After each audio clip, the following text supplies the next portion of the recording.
Silakan bisa dimulai.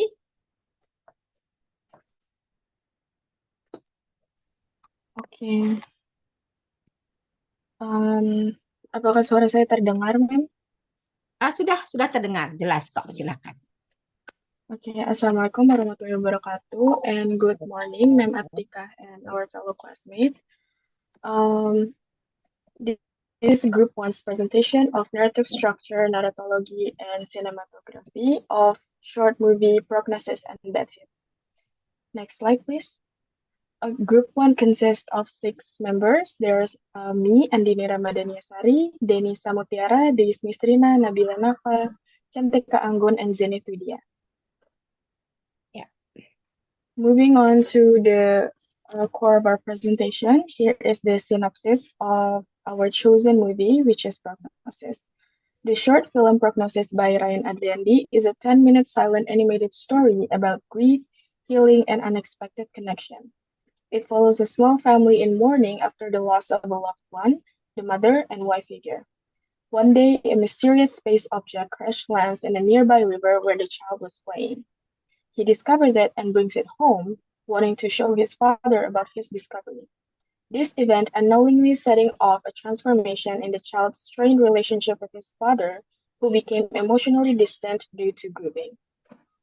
Without any dialogue, the film conveys emotion through visual storytelling, using colors, music, and character movement to express sorrow, curiosity, and eventual reconciliation.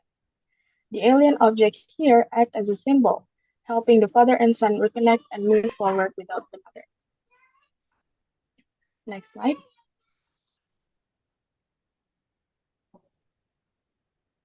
Next is the analysis of narratology of Prognosis.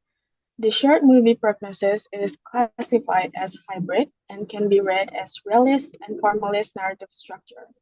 This is because, one, the chronological story or fabula follows a realist narrative structure. Second, the presentation follows a formalistic style with stylized and symbolized storytelling. So the plot follows a clear cause and effect psychological arc, which is from grief to encounter to healing, and presents events in a coherent, emotionally plausible order, but it also deploys clearly formalistic stylistic devices such as silent storytelling, strong visual symbolism, and stylized animation. In other words, the movie is majorly realistic with marked formalistic style. Are you sure it is realistic? The plot, ma'am. The plot follows a realist. Ya. Oke. Okay, next, to elaborate more on this reading, I have 3 points here. First, an animated fictional movie is not considered a non-fictional narrative. The short film is a crafted story made not to be a documentary story filled with real people about real life, which is more or less what a non-fictional narrative stands for. The characters present in the movie are made up and are not an attempt to recreate someone. Second, Prognosis met the conditions of realistic narrative because there is one mimetic grounding. The film's plot progression of human psychology is rather relatable and follows how a human will react to certain psychological triggers. We can see the human reaction to grief from losing a loved one through the father's expression and behavior that mimics real life. The emotion presented in the short film is recognizable, especially since the story integrates everyday settings and gestures. Second, there is causality and chronology.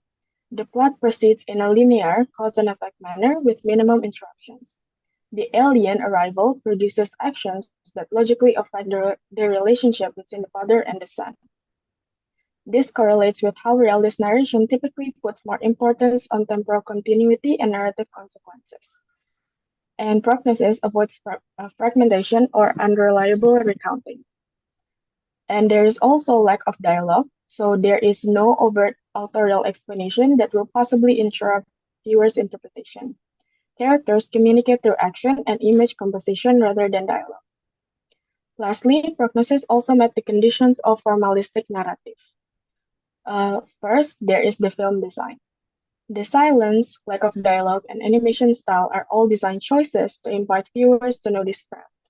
Formalistic narration emphasizes devices like patterning and self-conscious technique over seamless window on the world transparency that falls more into the realistic category. Second, there is also an element of defamiliarization. The alien object functions as a defamiliarizing device to make grief visible in a new way. And defamiliarization or astronomy is a core formalist concept that estranges the familiar to renew perception of viewers. Prognosis here turns an abstract emotion of grief into a visible, manipulable figure, reframing emotional processes into something concrete and understandable. Lastly, there's also pattern. The film builds up meaning through repeated visual narration, such as distance versus closeness and light versus shadow. Formalism highlights patterns and contrasts as this read believes the film's logic is as much compositional as it is plot-driven. The next slide will be explained by my partner. Okay.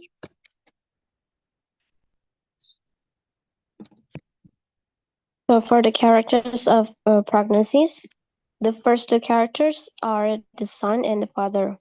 Well, the son shows grief openly and innocently after losing his mother, and his curiosity leads him to interact with the alien object without fear. And he is a symbol of openness and acceptance. And for the father, he struggles to stay strong and maintain daily life after the loss. Unlike his son, the father suppresses his grief, appearing rigid and closed off. He represents endurance but also the need to let go. Next slide. The next character is the alien object. It acts as a catalyst. So catalyst is an external object or event or situation that disrupts the protagonist's ordinary life. And in this story, it acts for transformation and emotional recovery for the family. And it symbolizes the unknown forces in life that can bring unexpected hope. The last character is the absent mother. She never appears physically, yet her absence drives the whole narrative, and her projection at the ending highlights memory and reconciliation. Next slide, please. This slide will be explained by my partner. Okay, so here are the settings of the short movie. There are 4 settings. The first one is river. So the river is the first setting to appear in the movie, and it can be interpreted as 3 things. First, there is social commentary on polluted rivers. There are trashes on every corner of the river and places where trashes shouldn't exist. This is valid as a social commentary, especially knowing the creator of the short movie is from Indonesia, where our rivers are polluted. Departing from this point, there's also a childlike wonder of the child ignoring how bad his environment condition actually is. Even though he is treading on a concerningly polluted water, he doesn't mind that and focuses on picking up trash he can salvage as toys. Lastly, there is an insight on the family economy. This point is especially from the last shot of the father and son going to the river together, where they collect trash using plastic bag and cardboards. So it can be assumed that they're from a lower class family. Second, the dining room and kitchen. So these settings are portrayed in muted color and a dark palette, with only one source of light that focuses on the deceased mother's chair. From the picture above, we can see the father and the son stays in the dark spots, while the empty chair for the mother is emphasized with and put into focus with strong lighting. This signifies the state of the family, who are still struggling emotionally after the mother passed away. Next slide. And then there is the bedroom, and there is before and after reconciliation. Bedrooms appear quite a few times in the short movie, and it is sometimes perceived to be a private space. So in the movie, it can be interpreted as a symbol of isolation and loneliness, as they sleep separately with the lighting being dark and muted. However, this space can also serve as a place for the father and son to express their feelings privately. For instance, the child comes to his bedroom to vent his anger through drawing. As for the father, his anger turns into sadness as he stares at the picture of his deceased wife in the empty bedroom. The bedroom is also the setting for the final scene that shows warm lighting and togetherness. The father and son exist in the same space with minimal distance, sharing an activity and similar expressions as a closure to the short movie.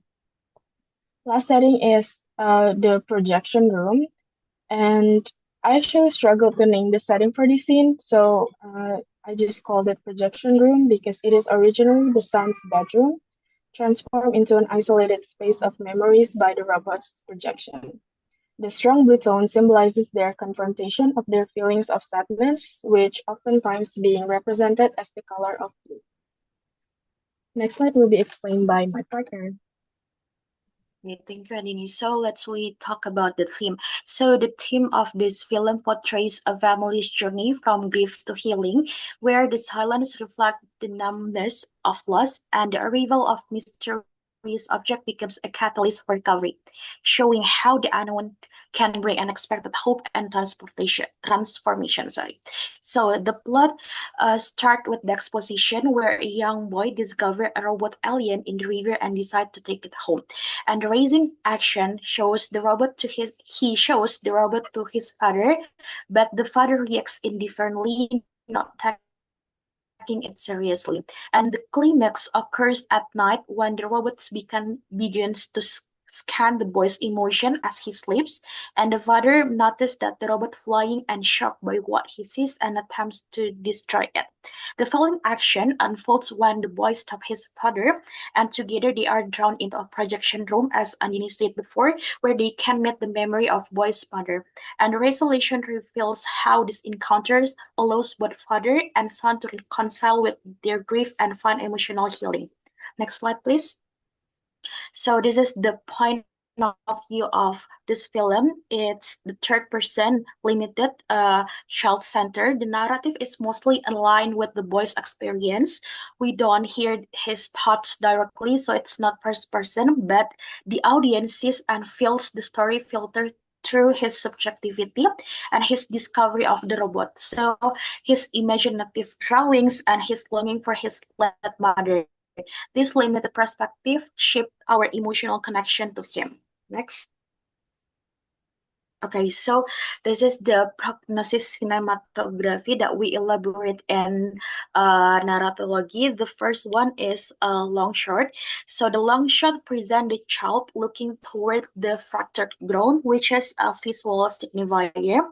The split art is not just a landscape, but a construct symbol. It is a disruption signal, the presence of something extraordinary. So through this framing, the formalistic guides the audience to interpret the ground as foreshadowing of an imminent event. And the close-up shot, if we take a look at this, it highlights the alien device in the child's hand, turning it into the central focus of meaning. So this framing, it's not just about showing a detail, but a deliberate construction to symbolize the object's significance. The formalistic narration turns the visual into meaning, stressing the object role as a transformative element in the story world. Next. And then the other cinematography, if we take a look on the first picture, it's a long shot, capture both the child and the father within the kitchen, allowing the audience to see not just the characters, but the entire domestic space around them. In formalistic narrative sense, this wide framing emphasizes contrast. The father is absorbed in his routine tasks of cutting vegetable, while the child enters carrying the alien device with a playful expression. The deliberate use the long shot symbolize the clash between the mundane father ordinary world and the extraordinary child's discovery. So visually constructing meaning beyond simple realism. And the next cinematography is close up. So the close up shot frames the father face through the alien device scanning interface. So surrounded by neon green futuristic graphic, this choice is strongly formalistic since it departs from natural perception and instead adopts the perspective of device itself. The tight framing combined with the artificial digital overlay and transform the father into an object of analysis rather than a person. Next. So the next is wide shot. The wide shot in the scene effectively framed the child at the doorway, emphasizing his small stature against the expansive interior, which contrasts the bright light outside with the dimly lit room. The visual strategy enhanced the realistic narratology by grounding the moment in relatable human experience and inviting viewers to empathize with the child's vulnerability and curiosity. The room's details, such as toys and decoration, add the authenticity, suggesting the personal history that enrich the narrative. Next. Okay, so this is the next cinematography of Prognosis film is close-up shot. The close-up emphasize the child's hand touching a drawing of his late mother, symbolizing absence and longing. This support a formalistic narrative structure since the image externalized emotion through visual symbolism rather than action or dialogue. The focus on the drawing conveys the boy's deep yearning for maternal presence, showing how memory and imagination fill the void left by loss. The next another close-up is, but now distorted through the child's drawing. This reflects a formalistic narrative structure again, because it's externalized inner conflict transforming the father into a villain through the child's subjective lens. It's less about reality and more about the symbolic representation of fear and resentments. Next slide will be presented by my partner. So for the next scene, it's captured by close-up shot, which builds emotional tension, showing the boy is vulnerable and under watch by the alien object. And we can see the red color is universal code for danger, aggression, and wrong judgment. And without dialogue, the close-up on the red eye conveys danger and misidentification purely through visual, which is signs of formalist narrative. And for the next scene is a medium shot, where we can see that the space feels safer because the camera pulls back and opens the frame, allowing both characters to exist in harmony rather than in confrontation like the one before. And the design of space on the color, which is green, conveys acceptance and allowing viewers to read this resolution through visuals alone. Next slide, please.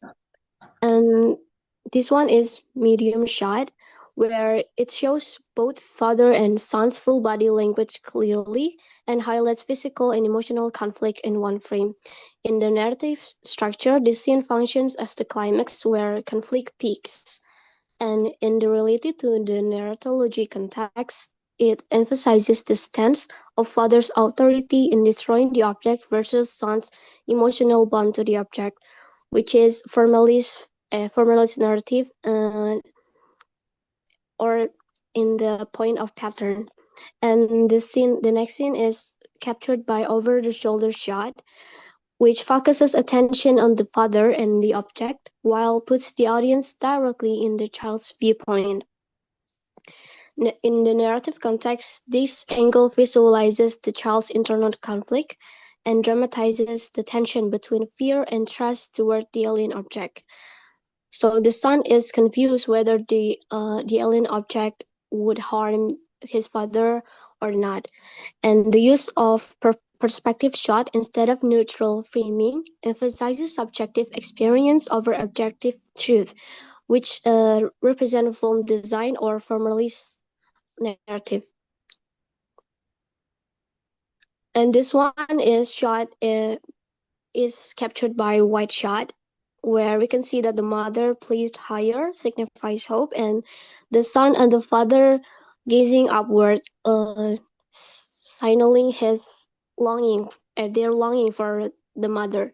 And the tension eases as the mother appears, guiding reconciliation, which in the narrative structure in the plot is falling action leading to resolution.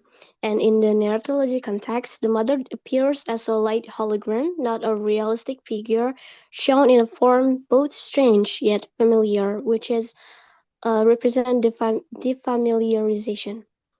The last scene we analyze is this one, which is a close-up shot. The close-up shot of the mother's projection and the father and son's hands emphasizes the intimate moment of reconciliation. In the narrative structure or the plot, it's suggesting resolution and healing after the conflict. And this is the one that shows the familiarization also, which is the holographic mother, and it also shows patterns of distance to closeness, symbolized by touching hands. So that's all for our analysis for the Prognosis short movie. Thank you for your attention. Oke, thank you. Oke, let's take a look to the movie ya, dengan cepatnya nanti ya. Coba kita lihat dulu. Very good presentation the group. Thank you so much. Kita lihat. Karena itu yang hologramnya ibunya kayak arwahnya datang gitu ya. Indonesia banget ya. Iya nggak sih? Halo? Iya, Mem, betul.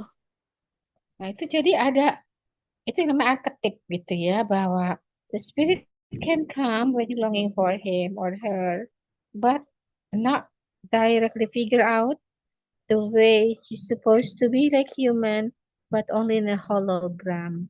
People believe that when the spirit come, it will be just like hologram. Jadi nggak putih kayak pocong ternyata. Mana filmnya? Kita lihat. Jadi ada beberapa hal yang memang masih nanti bisa di overall presentasinya sudah bagus. Nanti ada beberapa ya. Ketika Anda mengatakan yang pertama itu muncul adalah sungainya gitu kan. Ini menunjukkan environment ekonomi seperti apa.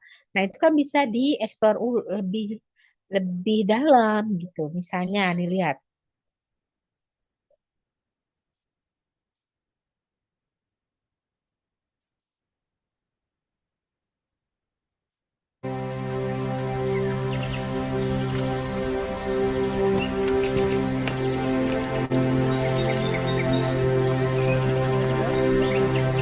Tumpukan apa ini? Sebelah kiri, kanan. Sampah, Mem. Yes, that's it ya. Jadi tumpukan sampah. Maka tadi di awalnya saya mengira ini kayaknya tentang eco movie nih gitu. Oke, coba lagi terus. Tumpukan sampah.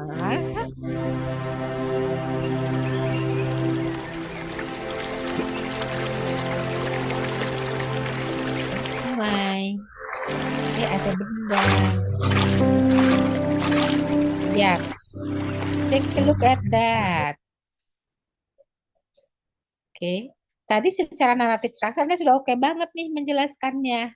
Secara sinematografinya, naratologi strukturnya sudah oke. Sekarang kita yang dieksplor itu tentang temanya ya. Karena tadi misalnya Anda hanya mengatakan bahwa ini tentang movie-nya itu apa menunjukkan kondisi ekonomi keluarganya. Tapi kan nggak dijelasin seperti apa gitu loh. Artinya kan bisa jadi dia tinggal di tepi sungai dan ada sampah gitu kan? Iya nggak? Halo? Halo? Iya, Mem. Nah, itu kan tidak terkatakan di sini tapi ada di capture. Ya, lanjut dulu deh. Terus. Oh, lagi. Terus.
kelihatan kan dia seperti apa. Yang tadi ketika anak ekonominya kayak apa sih, senang banget cuma dapat ya barang temuan gitu ya.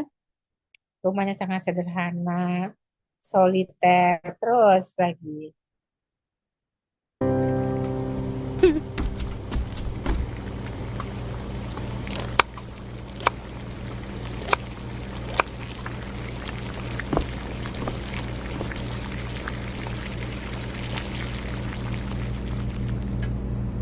Nah, betul tadi Anda katakan lightingnya mendukung ya tentang silence, absence of the mother di sini. Terus,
Pengen jalan-jalan seseru ini?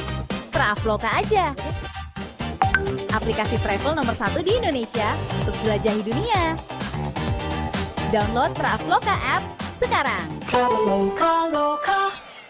Gampang kok desainnya. Gampang. Aneh mau ngetrit. nggak bisa di skip apa?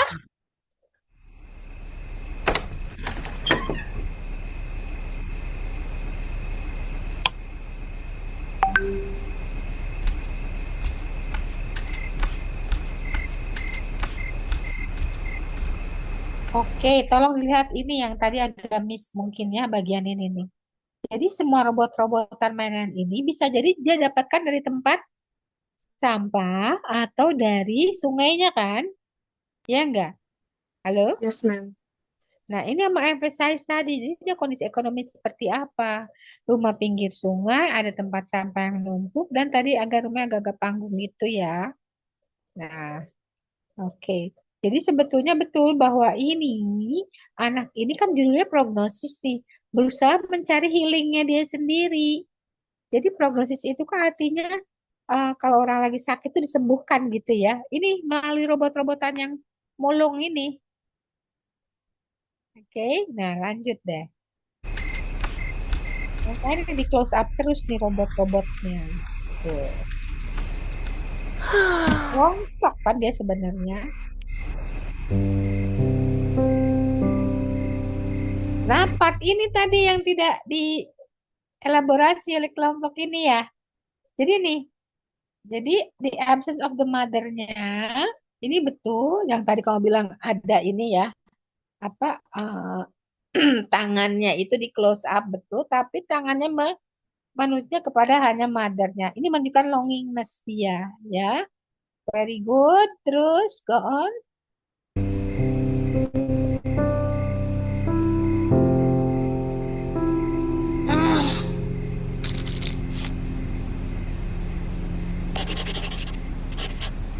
Kenapa dia dikasih tanda? Kasih coret-coret. Ada yang tahu?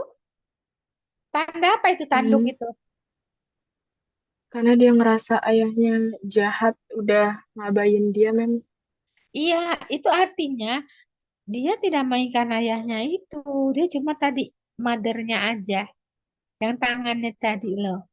Karena ini kayak villain ayahnya itu. Terbukti tadi apa? Dia melempar device aliennya itu kan. Jadi mungkin yang ayahnya itu menjadi sangat temperamental buat dia. Ya. Tapi ibunya yang selalu dia longing for. Ketika ayahnya kan ini tadi marah, dia menyentuh foto ibunya. Nah, sementara ayahnya dicoret-coret gitu. He doesn't want him. Oke, lanjut deh.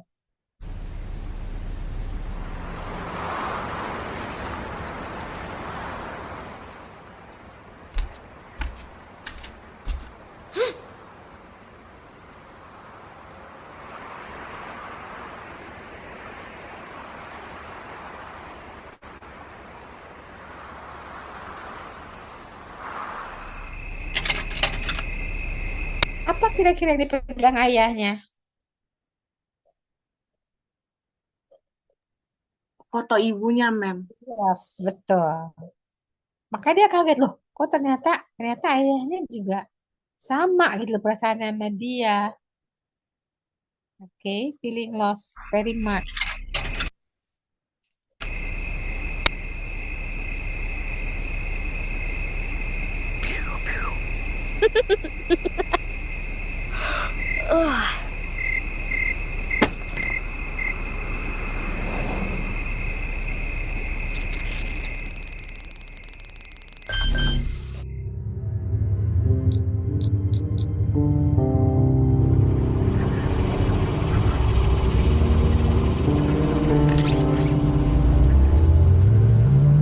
Nah, ini memang menjadi moving object-nya ini, device-nya, moving device ini yang menjadi argumen Anda kenapa dia itu alien gitu.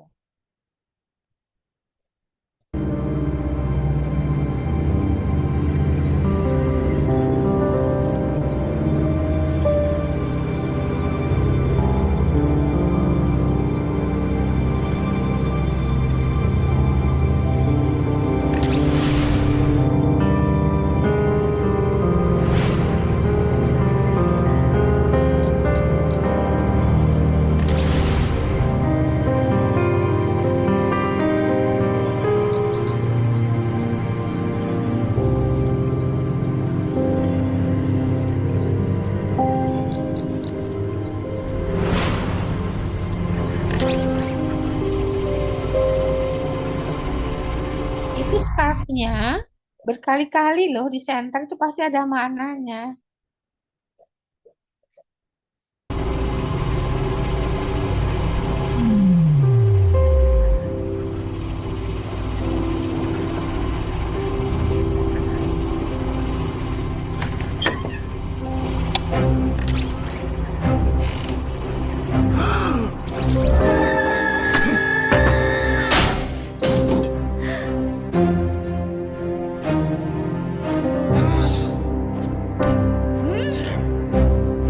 Marah kan anaknya. Nah,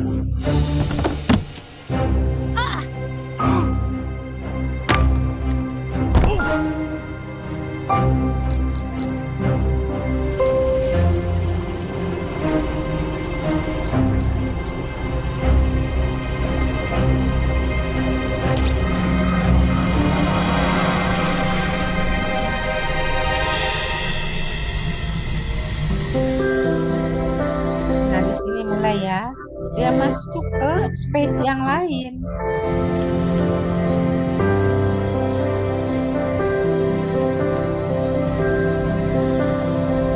Kalau dilihat dari judulnya, prognosis, mungkin betul yang kamu bilang ini adalah tentang how to heal the wound of losing mother. For both of them gitu ya. For both of them, the father and the son.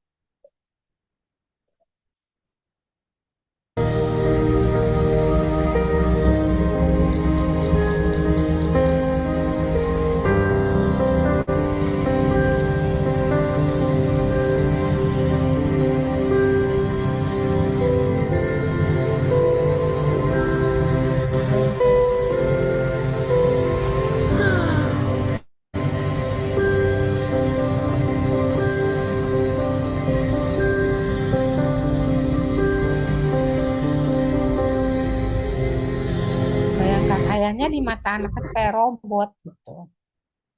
Oke.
selesai ya?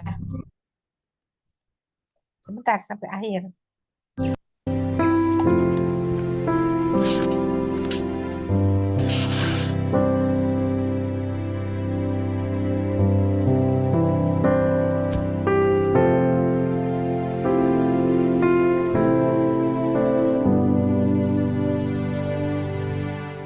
Oke.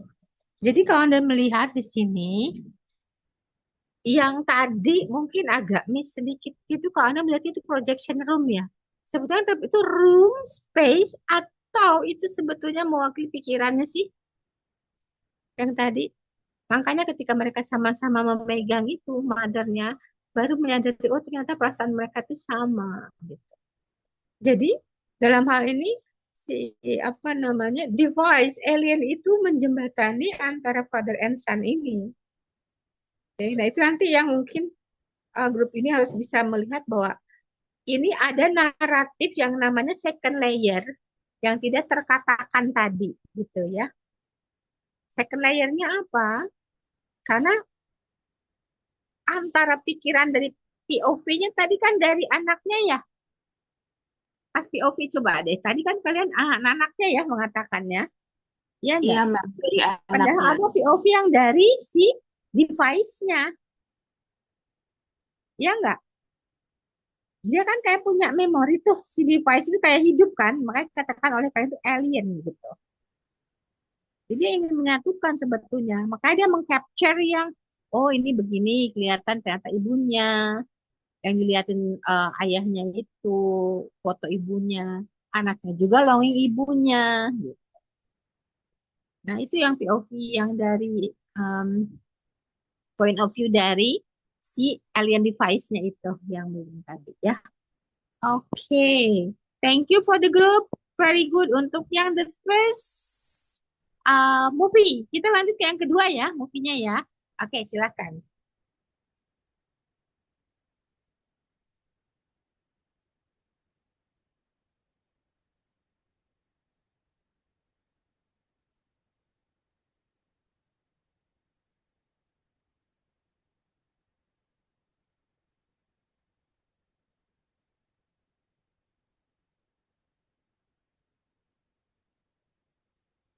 Bad hit synopsis.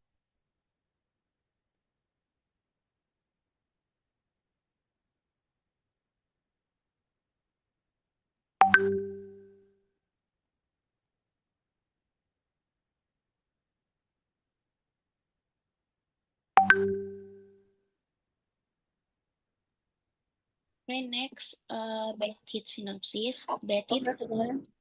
Bad Hit is an action short film directed and written by Diana Mill Smith with a runtime of approximately 9 minutes. The film masterfully combines intense action with psychological suspense. The story follows a highly skilled hitman who is given a new performance before he slays Simon.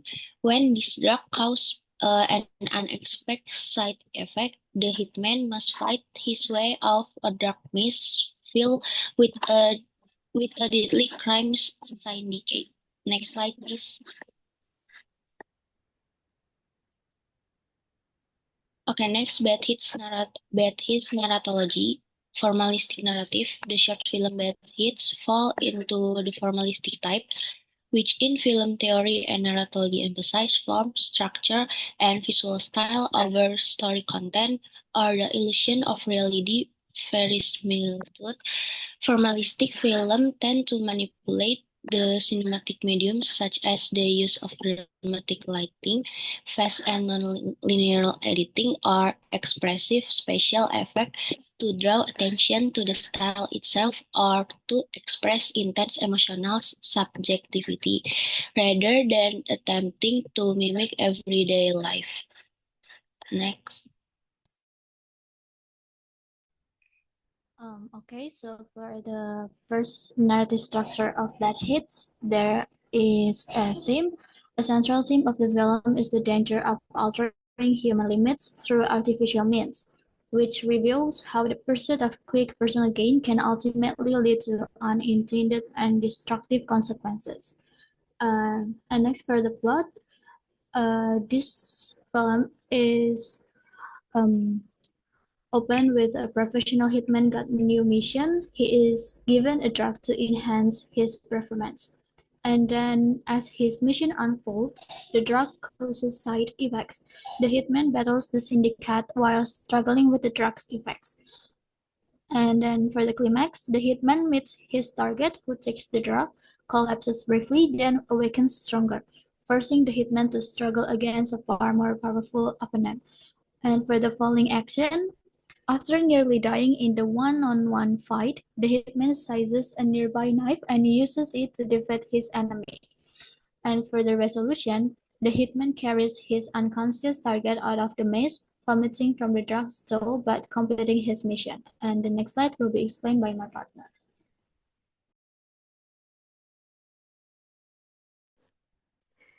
Okay, so for the character, we have Hitman as the main character of the story, which is at first he is shown as skilled and strong, but after taking the performance drug, he becomes unstable and weak.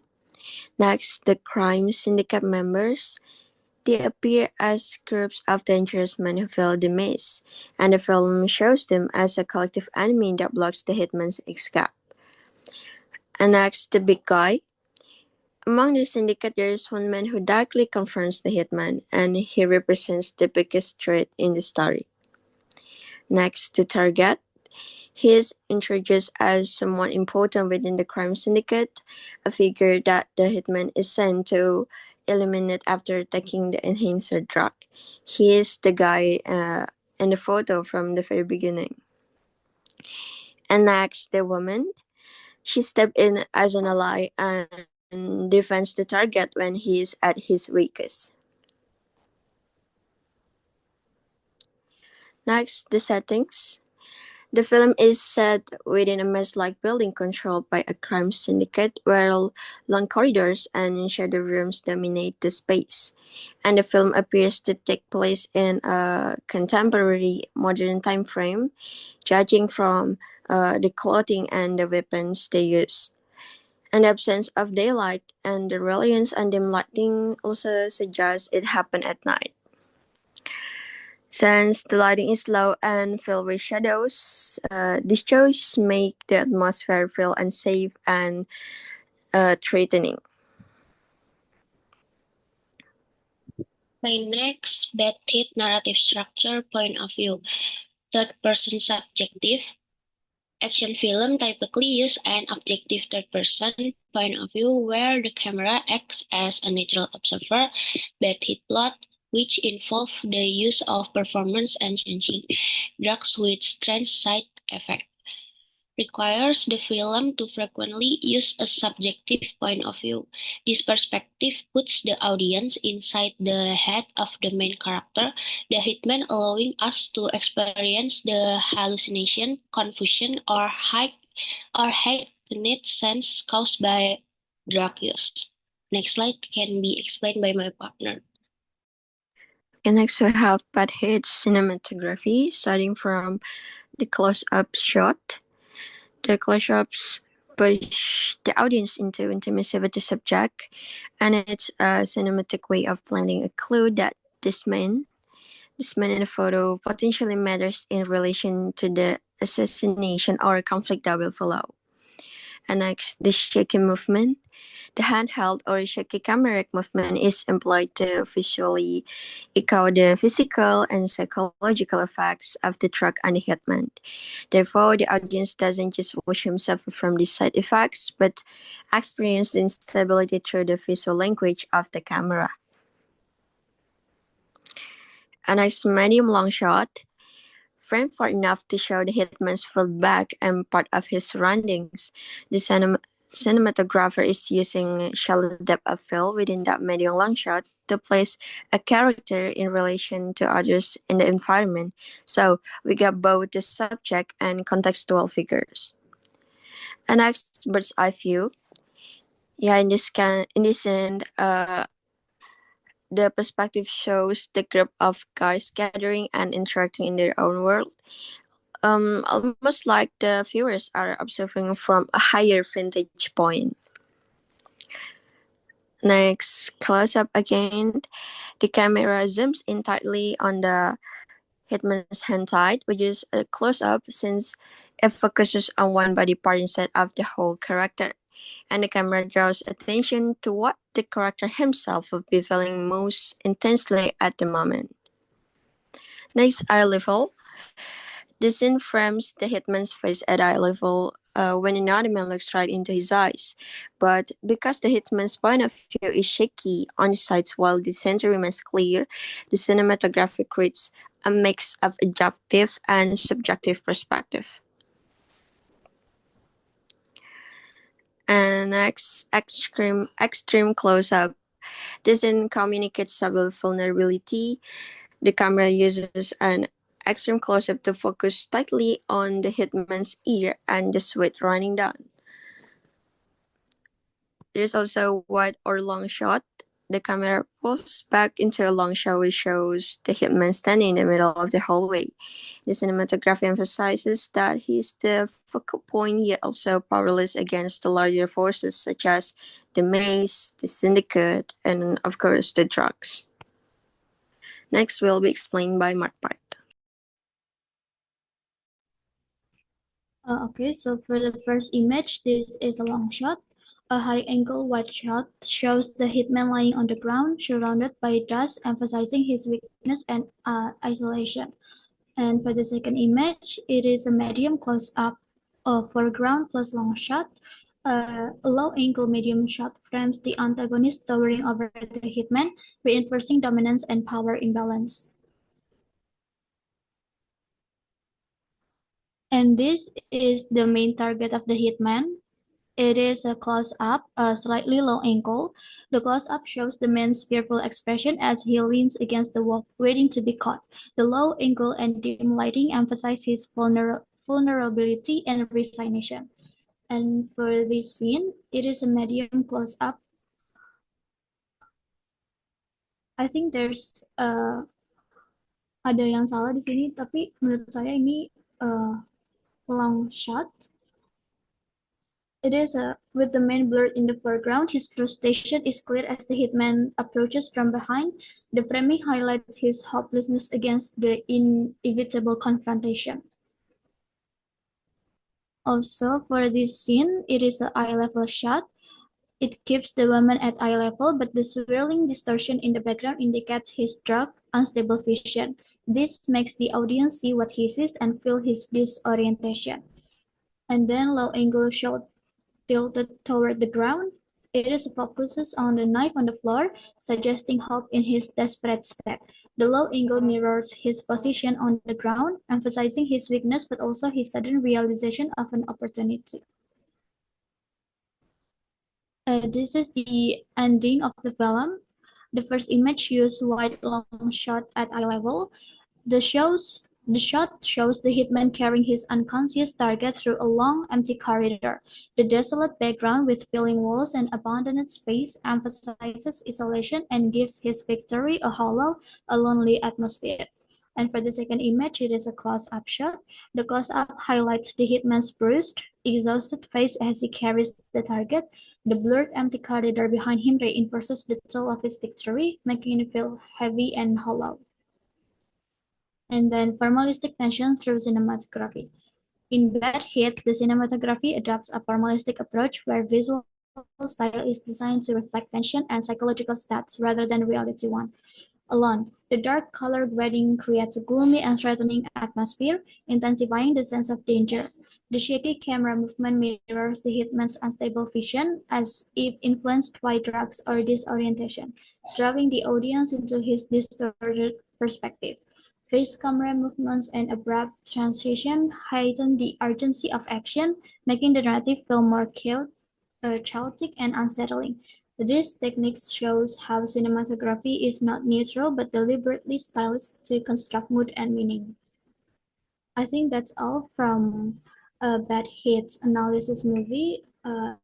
That's all from our group. Thank you. Thank you.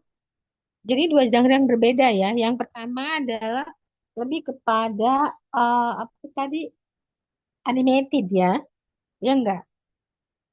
Yang prognosis. Halo? Iya, ma'am. Sementara kalau yang ini memang dia ada realistic movie ya.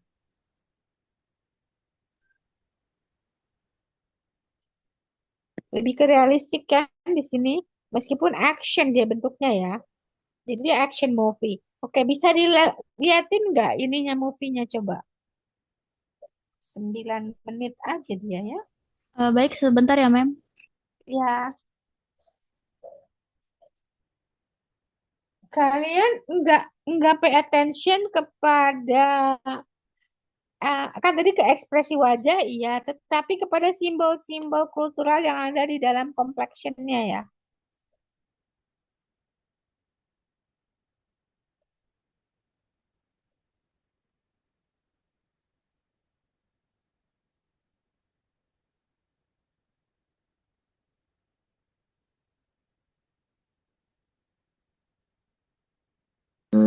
Paling tuh tadi cuman nyebutin yang template-nya di modern era karena pakaian dan Iya, weapons-nya, Mem.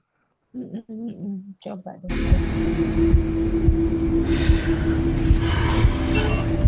You're activated. Targets are a crew of local traffickers. We want the supplier alive this time, please. Your new enhancer is in the bag. Stereotip banget orangnya, lihat deh, stereotip banget tuh. Target hunternya itu, ya kan? Orangnya. Iya enggak? Terus, coba. Please. Your new enhancer is in the bag. Wait. New? Performance enhancement will include heightened focus, strength, and reflexes. What happened to the pills? New tech, better results. Last time you field tested something on me, it didn't go so well. Is there a problem? Ini juga kan We have other tipikal contracts sekali to nih. stand. Ini on muka ini tipikal banget. Tipikal kayak Brazilian, Cuban gitu nih muka-mukanya Amerika Selatan. Sementara yang tadi target hunternya itu tipikal timur. Ya kan? Ini main stereotype nih film ini sebenarnya. Oke, go on dulu. Bukannya mereka matiin. No.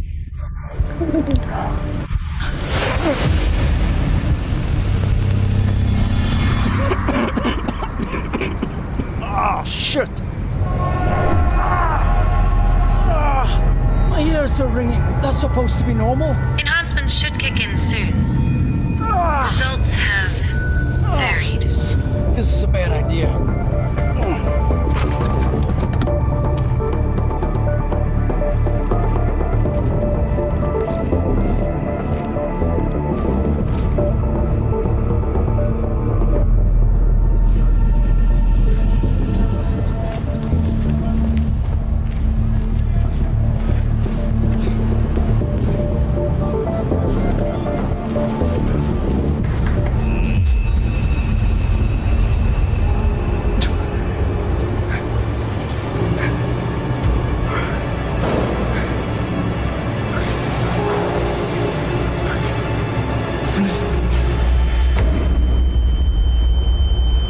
Ini dari Bird Eye View itu.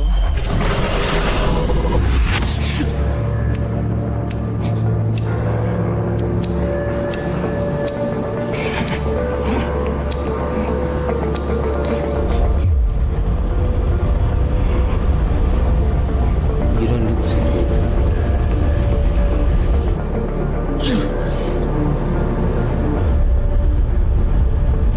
Malfunctioning gear. No. You should leave the drugs to the professionals. But you could look a lot worse.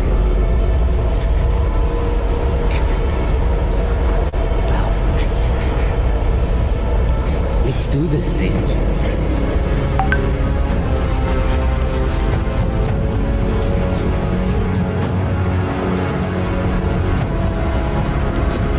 Sudah.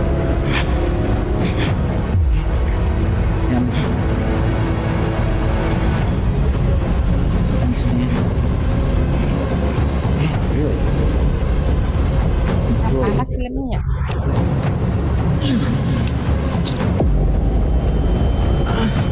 Chloe.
Ini hitman-nya itu yang tadi di mobil ya?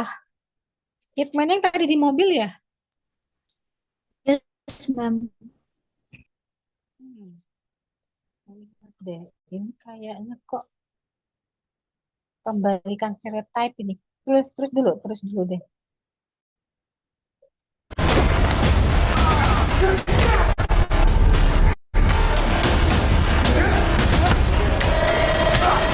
Masa iya yang dilawan?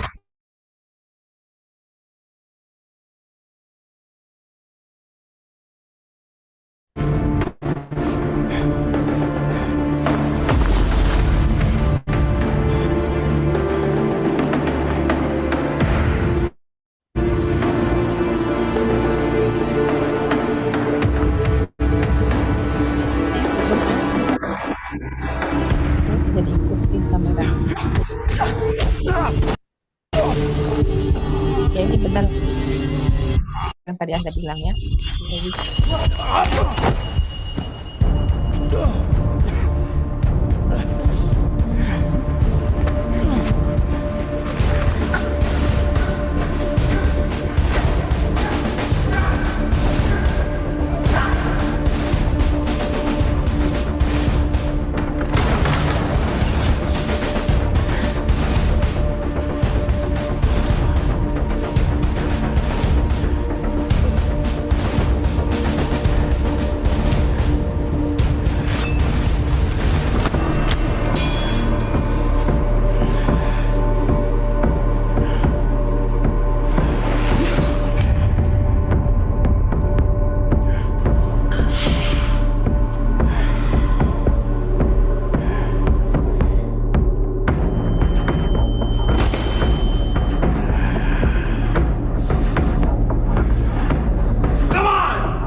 kali. Oke, ikut lagi terus dulu.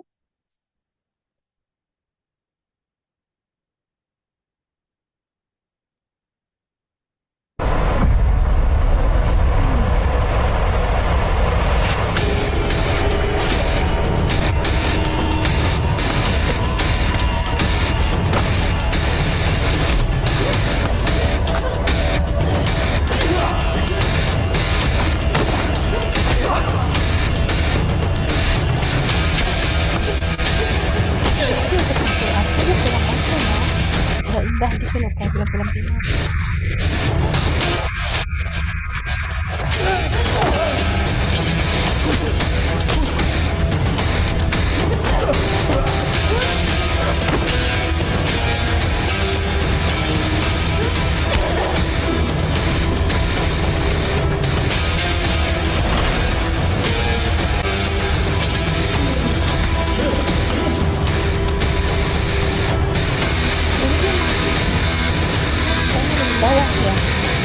bangun. Coba dikit lagi deh, dikit lagi.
Oke, kalian lihat nggak korelasinya? Oke, diturunkan ininya coba. Udah, share screen turunkan. Tadi yang miss dari paparan Anda itu tampaknya kenapa judulnya Bad Hit, kemudian kenapa ketika dia mengstab yang perempuannya nggak diliatin, terus ketika yang lain-lainnya korbannya tidak dibawa, tapi ketika perempuan itu malah dibawa. Kira-kira kenapa menurut Anda? Mau nunjukin apa? Anda hanya mengatakan oponen gitu kan, oponen. Padahal kan dari sekian oponen yang diambil justru hanya yang perempuan itu, ya enggak? Nah itu Ma'am, di highlight, ya? izin Gimana? jawab. Menurut saya yang di bawah itu bukan perempuannya, melainkan main target yang ada di foto tadi. Bukannya perempuan ya? Oh, main targetnya ya? Iya, Ma'am. Oke, berarti main targetnya itu yang tadi agak ada cambangnya ya? Betul, Ma'am. Oh, oke. Tapi ketika dia men-stab yang perempuan gak dilihatin kan? Dilihatin nggak? Nggak ada kan di situ? Iya, Ma'am. Nah, jadi itu masih um, ini kan filmnya keras banget actionnya, tapi dia masih ada pakem di dalam yang film Hollywood itu. Kalau misalnya yang uh, aktor apa tokoh laki mengajar yang perempuan tuh nggak terlalu boleh dilihatin gitu. Beda kalau perempuan dan perempuan gitu ya. Oke, thank you the group ya. Berarti nanti untuk yang bad hit ini mungkin kalau yang tadi kan jenisnya yang pertama yang prognosis sudah jelas ya kebaca gitu. Tapi what is it actually yang menjadi targetnya itu kenapa sih kok dia menjadi target itu kenapa? Saya melihat ada stereotyping di sini. What do you think?